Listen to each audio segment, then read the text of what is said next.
Salut à tous et bienvenue dans One Shot pour la suite de cette série d'interviews Losange Expo 2023. Je suis rejoint par la team de Kiwi. Bonjour. Salut. Salut. Vous allez bien? Très bien. Merci. Sandrine, faut savoir, Sandrine, elle avait pas envie de venir. On l'a tirée de force dans le studio. Soyez sympa. Ah, c'est pas la seule. Hein. Ouais, ça va. Bon, toi, t'es un habitué, tu viens tout le temps. Toi, maintenant. Bon alors, on a vu la Kiwi 2, on a eu la chance de l'avoir entre les pattes, on l'a eu un peu avant la release, on a eu le temps de faire la review, on en a parlé avec l'équipe. Voilà, très bon système pour arrêter de fumer avec Powerbank, la deuxième version d'un système assez ultime dans la vape. Ça donne quoi ce lancement de la Kiwi 2 maintenant, quelques mois après? Mais c'est pas mal, elle part bien. Elle plaît beaucoup. Bon, c'est vrai qu'on a beaucoup de gens, c'est des anciens Kiwi 1, des anciens V1 qui passent à la 2. Ouais.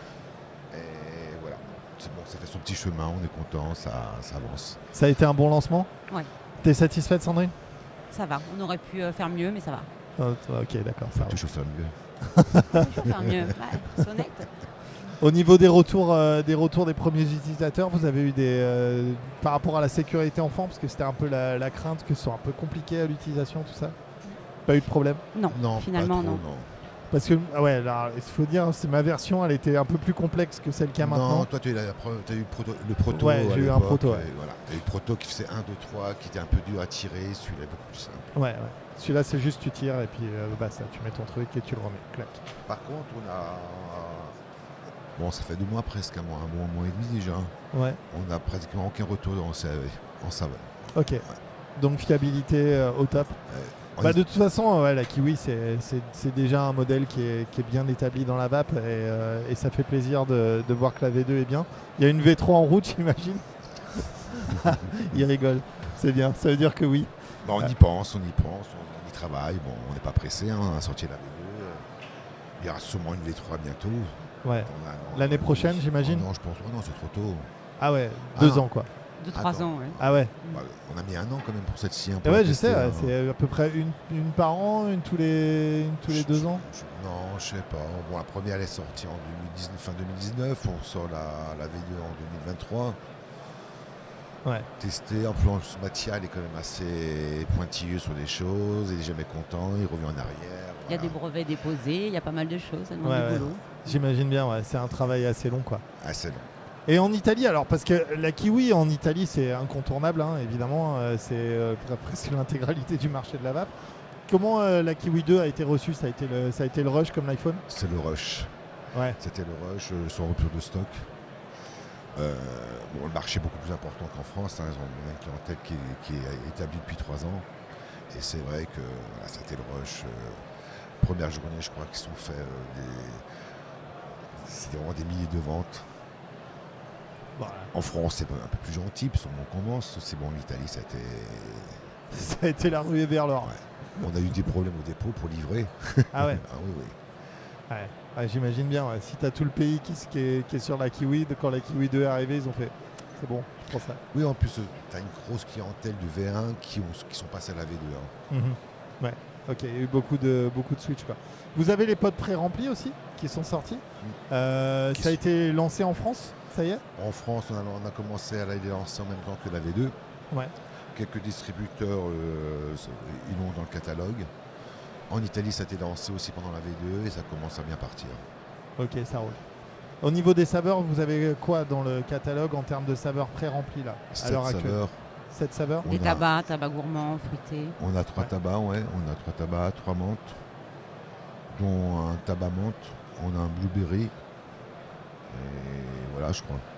Ok, ça roule. Et taux de nicotine, c'est quoi? 0, 20? 20 pour la France. Juste 20? 20 pour la France. En Italie, on est en 10 aussi. Ouais. Et on passera en 10 en France d'ici 1 ou 2 mois. Ok, ça roule, très bien. Parlons taxes un petit peu en Italie, ça m'intéresse, parce que c'est un sujet qui est de plus en plus en Europe mis en avant. Ouais. On m'appelle souvent tous les jours pour avoir des conseils. Ouais, toi tu vis ça depuis super longtemps, parce que tu es aussi distributeur en Italie. Je suis distributeur en Italie pour des marques françaises. Et on vit la taxe depuis 2014, 2015. Ouais. Est-ce que ça a changé vraiment le paysage de la vape en Italie? Tout à fait. Et dans quelle mesure? La vente elle est différente, le matériel, les produits que tu proposes. Ce qui est compliqué, c'est surtout la gestion et des dépôts. C'est pas simple. C'est les déclarations, c'est tout ce qui s'ensuit. Après, la taxe en elle-même, c'est pas méchant parce qu'on s'y habitue aux taxes. Hein. Une fois que tu payes, c'est pas trop. Voilà, faut passer la pilule. Après, c'est tout le reste qui suit derrière. C'est la publicité, c'est les frais de port interdits, c'est beaucoup de choses. Tu rentres dans le monde du tabac avec des règles, avec des codes différents et il faut que tu avances. Est-ce que ça a impacté le nombre de vapoteurs Non. en Italie? Non. Pas du tout. Non, parce que si tu veux, je dis la taxe, c'est comme quand on a taxé le tabac, c'est pareil, autant de fumeurs qu'avant. La taxe, on s'y habitue, tu la payes, on fait la gueule pendant 3 semaines, et après ça passe. Après, ce qui est compliqué, c'est derrière. Comment on travaille, comment on gère, comment on fait les boîtes, comment on vend le produit, comment on va dans les shops. Comment on colle les timbres, les colle zones les de timbres, dédouanement. La boîte, comment il faut une boîte fermée, il faut une boîte qui répond à la réglementation. Voilà, c'est tous les à côté qui sont compliqués. Ouais. En fait, quand on passe d'un marché libre à un marché sous contrôle, c'est deux mentales différents. Il faut s'y habituer et il faut réfléchir différemment. Une fois que tu rentres dans l'optique du tabac, après c'est facile. Voilà. Tu n'es plus dans la vape, tu n'es plus dans le marché libre. Il faut travailler différemment et tu travailles différemment. Ouais. Pour les vapoteurs, ça ne change pas grand-chose. Ça ne change pas grand-chose parce que bon, au lieu de payer 6 €, il faut payer 7 €. 7 € ou 8 €, peu importe la taxe par rapport au pays. C'est une fois que ça passe, c'est passé. Au client final, au vapoteur final, c'est comme avant. Il n'y a plus de DAI en Italie, non? Le DAI il est venu à cause de la taxe.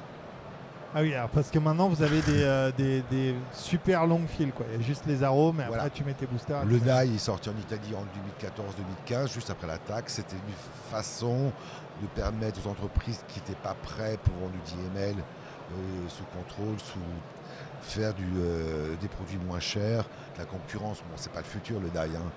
Voilà. Aujourd'hui, le DAI est arrivé en Italie, après en France, à cause de la taxe. C'est une façon pour détourner et faire des produits qui ne sont pas TPD, qui ne sont pas nicotinés, qui ne sont pas sous le contrôle de l'agence des douanes. Ouais. Donc le zéro est toujours pas taxé en Italie? Le zéro est taxé en Italie. Ah, le zéro est taxé en Italie. C'est une taxe inférieure. En plus, ce qu'il faut faire attention au zéro, vu que tu veux parler de la taxe, pourquoi l'agence des douanes a taxé le zéro? Parce que normalement, c'est interdit. En Italie, on avait fait un recours en 2016. On a perdu en 2018 au tribunal administratif parce que normalement l'État ne pouvait pas taxer le zéro. Quand on a eu l'appel, le contre-appel et jusqu'au Conseil d'État, l'agence des douanes a monopolisé le VG. Ah ouais. Pour pouvoir taxer le zéro. Ah ouais, d'accord. Aujourd'hui, ce qui est rigolo, c'est qu'un Italien vient en France, achète du shampoing avec du VG, n'a pas droit. A droit à 1 litre en exportation comme une cartouche de cigarette. Même avec le shampoing? Et l'amende... oui, parce que maintenant le VG appartient au monopole de l'État. Donc tu peux te faire arrêter avec une bouteille de shampoing à la douane italienne. C'est dans l'absurde. Dans l'absurde, c'est dans l'absurde. Un Italien peut importer 1 litre de VG, 10 000 € d'amende et 6 mois de prison. Pour 1 litre de VG. Pourquoi? Tout ça pour taxer le zéro.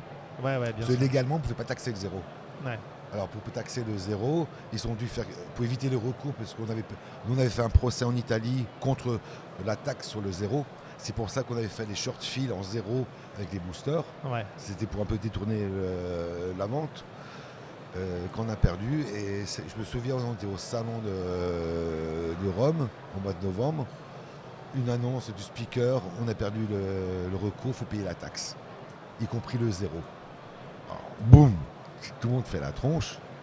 Et 1 mois après, 15 jours après, on a eu la nouvelle loi que le VG appartenait au monopole de l'État. En Italie, le sel appartient au monopole de l'État parce que c'était à l'époque, avant la guerre, c'était produit monopolisé. Et le VG aujourd'hui, c'est un produit monopolisé. Comme le sel aussi. Qui l'est toujours. Qui n'est pas taxé. Par contre, ça appartient au monopole. Et le VG, maintenant, dans l'absurde, ça appartient au monopole. Comme ça, on peut taxer le zéro. Incroyable. Et 10 000 € d'amende. Ouais. Et 6 mois de prison. Et 1 litre maximum. Donc c'est quand même une bonne chose de lutter contre la taxe, quoi qu'il arrive, même si on se dit que ça ne changera rien. Non, je suis pas d'accord avec toi. Je pense que la taxe, ça va permettre à développer le marché. Et ce qui est marrant, c'est les 4 dernières années, la taxe en Italie, l'agence des douanes encaisse plus de taxes. Alors si tu veux, quand même, ça augmente, tu as plus de vapoteurs. Ce que j'aime, moi, dans la taxe, c'est pas bien de payer des impôts, hein, tout le monde fait la tronche. Par contre, ça permet de donner quand même des règles, une façon de fonctionner, et ça évite d'avoir n'importe quoi. Aujourd'hui, tu as beaucoup ce qu'on appelle, nous, les cantinards, ceux qui travaillent dans la cave. Tu as beaucoup de gens qui font n'importe quoi, des liquides. C'est bien que les entreprises puissent être contrôlées et donner un bon produit fini au consommateur final. Alors, je ne suis pas un pro-taxe, loin de là. Aussi, la taxe, ça donne une ligne de conduite et ça donne un cadre, selon toi. Un cadre. Et je pense que la VAP a besoin d'un cadre. Ça, c'est mon opinion personnelle.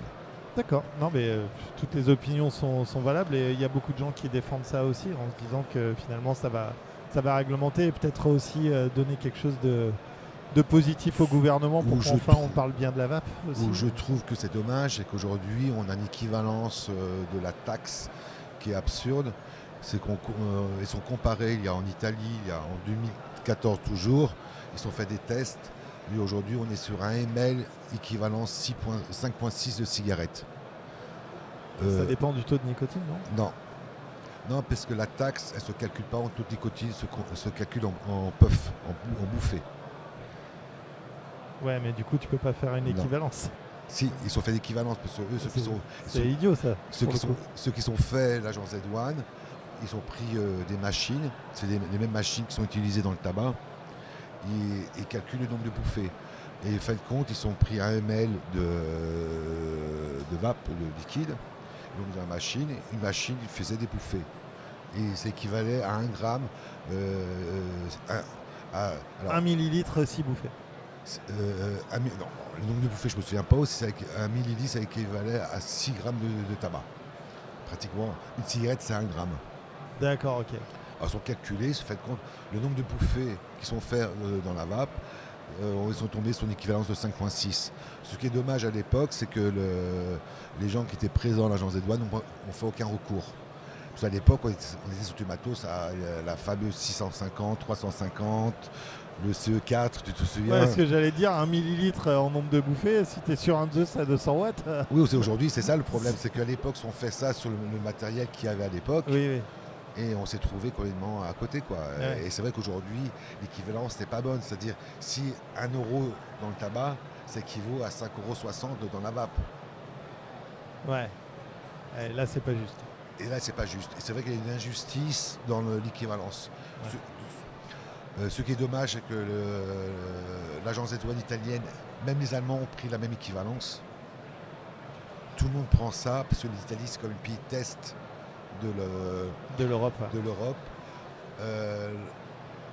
Soit TPD3, si je ne me trompe pas, c'est le même centre cabinet d'études de Bologne qui a travaillé avec l'agence des douanes. C'est moyen. Ouais. Alors voilà. Le grand combat, c'est pas la taxe. Je pense qu'il faut travailler sur l'équivalence, parce que l'équivalence, c'est pas juste. 5,6, c'est énorme. Un flacon, c'est pas 6 paquets de cigarettes. Non. Parce que si tu calcules qu'une taxe sur un paquet de cigarettes, on est à 8 €, tu fais par 6, ça veut dire que 48 € la taxe sur un flacon de 10 ml. Ça, c'est la base. Après, tu as les réductions. Pareil, chaque pays peut faire une réduction. Aujourd'hui, on paye 20% de la taxe en Italie. C'est-à-dire si la taxe est à 10 €, sur la vape, on a 20% de la taxe. Ok. Parce que chaque pays peut réduire. Donc toi, tu es déjà sur la bataille d'après la taxe ? Non, ben nous, en se disant maintenant c'est l'équivalence qui doit être revue. Moi, tous les conseils que j'ai donnés à mes amis, à nos confrères, à tout ce que tu veux, et j'ai toujours dit depuis des années, arrêtez de pleurer avec la taxe, travaillez sur l'équivalence. Parce que je pense que l'équivalence est vraiment injuste. Ok, c'est la bataille d'après. On va essayer de se battre contre quand même. Idéalement, ce serait bien de ne pas payer une taxe qui ne sert à rien. Non, tu peux pas, parce qu'on est rentré dans la TPD. La TPD, c'est tobacco. Et le tabac, c'est taxé, c'est contrôlé par l'agence des douanes. À la différence que beaucoup de pays, comme l'Italie, l'Espagne, les pays de l'Est, ont appliqué tout de suite. Et la France, comme l'Angleterre à l'époque, a dit non, nous, tant qu'il n'y aura pas une réglementation claire, on attend. Entre tabac et vape, ouais. Et ça, c'est la chance que vous avez eue en France, chose qu'on n'a pas eue en Italie et on ne pouvait pas l'avoir parce que c'est le pays test de la TPD. Maintenant, quand tu rentres en TPD, même pour les putsch, c'est taxé, point barre. Ouais. Alors, le problème, c'est l'erreur, c'est pas le combat de la taxe, on est rentré en TPD, on s'est fait avoir. Ouais. Sachant qu'il n'y a pas un gramme de tabac dans un pouch de nicotine quand même. Ouais. Aujourd'hui, en Italie, maintenant, les recherches de chicha sont passées au travers pendant 10 ans. Depuis 1 an, c'est taxé. Ils ont mis 10 ans pour comprendre que c'est aussi comme qu'il y a du tabac aussi dedans. Que c'était de la vape. C'était Ouais. le même système du pot fermé. Aussi pendant 10 ans, c'est passé au travers parce que ça s'appelait chicha. Nous, on était intelligents, super préparés à l'époque. On appelle ça cigarette électronique. Ouais. Voilà. Et je pense de l'avoir appelé cigarette électronique, on a pris une belle claque. Et voilà. Ouais, bah écoute, on peut pas refaire le film de toute façon, on verra bien comment ça va se passer. Merci Et à tous les deux d'être avec venus, tout ça, la kiwi, ça marche très bien en France. Bah ouais, non mais c'est clair, c'est un bon setup et on en a déjà parlé plein de fois. En tout cas, ouais, moi j'utilise bien et ma copine a arrêté de fumer avec ça. Donc Super, je suis content. Super. Elle avait suffisamment de nicotine là-dedans et ça a marché le feu de Dieu, donc ouais, cool. Et le bon form factor avec les petits filtres aussi. Tu poses comme 2-3 questions à Sandrine, comme ça moi je m'éclate. Vas-y, fais-moi plaisir. Bah je sais pas, Sandrine. Ça coupe au montage. Non, parce que attends, je me suis fait massacrer par elle quand même. Tu t'es fait massacrer? Ah ouais, pourquoi chaque fois que je passais Lyon. ici, elle me massacrait. Pourquoi? Tu te souviens de l'interview de Lyon? Bah ouais, c'était pas si mal. Quand t'avais dit oui. Ouais, Non, tu peux pas mentir. Non, vas-y, fais-moi plaisir. Pose-moi 2-3 questions. non. Bah alors Sandrine, ça va? Ah, voilà, je suis content. Je rentre demain chez moi. Tu rentres demain chez toi? Voilà. Bon. Comment t'as vécu le lancement de Kiwi 2 toi? Bien? T'étais stressé, je t'ai eu au téléphone juste avant, t'étais un petit peu stressé. Ça s'est calmé après une Ouais, fois que ça c'était s'est lancé? calmé. Le lendemain, ça s'est calmé. Le lendemain, ça allait mieux? Ouais. Bah, c'est vrai qu'ils ont fait une opération assez particulière avec un lancement avec une date. Ouais. Avec la keynote et tout, à l'américaine quoi. Ah, c'était cool, franchement, c'était jamais vu dans la vape d'ailleurs ce truc-là. On n'avait pas la notion de l'importance du lancement de la Kiwi 2 parce qu'en France, la Kiwi n'était pas aussi implantée qu'en Italie. En Italie, ouais. Mais en Italie, quand tu touches à un truc qui contient presque tout le marché, oui, en effet, là, c'est un grand moment, quoi. Tiens compte qu'en France, si on doit comparer le marché italien et le marché français, on est les premiers 8 mois de l'Italie. Ouais. On est vraiment en France, on est vraiment au début. On est en 2020. On est fin 2020 Italie, qui était déjà un beau succès. On a eu un beau succès cette année, on est content aussi. Voilà. C'est vrai qu'il y a un gros décalage. On se trouve aussi. En tout cas, c'est bien parti, quoi. J'ai l'impression, et à juste titre, parce que c'est pour moi un des meilleurs setups de la vape. Non, on peut dire le meilleur. Ouais, après le meilleur, ça dépend des gens, tu vois, mais pour commencer la vape, en tout cas, quand j'ai le meilleur, c'est le nos meilleur. problèmes, quoi. C'est vrai pour le fumeur, pour les fumeurs. En kit starter, en premier starter, il n'y a pas mieux. Ouais, ça c'est clair. La simplicité, le petit côté vibration. Tout à l'heure, j'ai un bureau tabac qui est venu, il m'a dit ça fait un buraliste, il disait que ça faisait 4 ans qu'elle s'est arrêtée de fumer et elle a arrêté de fumer avec la Kiwi. Ouais. Alors, c'est pas étonnant. Et parce que pas de fuite, la simplicité, c'est simple. Et ces petits filtres là, les petits filtres cellulose qui ressemblent à des filtres de clope. T'as beaucoup qui n'aiment pas aussi. T'as beaucoup qui passent en type coton. Les vapoteurs. Les vapoteurs passent en type plastique. Ouais. Les vapoteurs, et moi j'aime pas ces filtres là parce que voilà, j'aime bien mon truc en plastoc et tout, mais pour les fumeurs, c'est toujours important parce que nous on est dans la vape, tu vois, on parle qu'à des gens qui vapent déjà. Mais quand tu parles à des fumeurs, eux ils ont des filtres de clope dans la bouche toute la journée. Et d'avoir ça, finalement, avec ce petit système en stylet et tout, bah ça leur va. Et il faut écouter les fumeurs si on veut les convaincre, il faut de temps en temps aussi être un peu de leur avis. Petite question piège à Sandrine et on s'en va. Non. Question piège à Sandrine. Est-ce qu'on peut dire que le kiwi, c'est le Apple de la vape? Non. Voilà. Merci, c'est tout pour moi. Voilà. Merci à vous deux en tout cas d'être venus. Merci. Nous on se retrouve très vite sur la chaîne pour d'autres interviews évidemment. À très bientôt. Ciao ciao.